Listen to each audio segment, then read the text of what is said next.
টাকা যাবেন উম্মরপুরের। ওই জন্য বারবার আমি শফিকুল্লাহ নাম বলছিলাম, যে কথাটা আপনাদেরকে বলতে এসেছি, মুসলমানরা এই দেশের সাথে গাদ্দারি করেনি। এই মাদ্রাসা আজকে আমি খেতে খেতে বলছিলাম যে দারুস সালামের মতো মাদ্রাসাগুলো বেঁচে আছে, তাই ইসলামটা আমাদের কাছে আছে।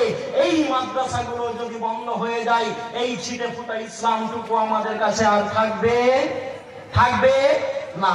আমি যতই চিল্লাই চেঁচামেচি করি, আমার কিন্তু বেশ মাদ্রাসা থেকেই তৈরি হয়েছে। এই যে আপনাদের সামনে আমি বক্তৃতা দিচ্ছি, যদি লস্করপুরে কালী লোকমান আমাকে মেরে মেরে পিটে ঠোঁট না কেটে আমাকে বক্তৃতা করতে শেখাতেন, তো আমি শিখতে পারতাম না। তাই এই মাদ্রাসাগুলোকে আমরা বাঁচিয়ে রাখবো, ইনশাআল্লাহ।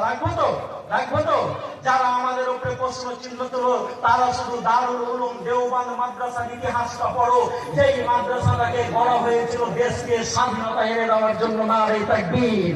যেই মাদ্রাসার প্রতিষ্ঠাতারা মক্কায় জারুল্লাহ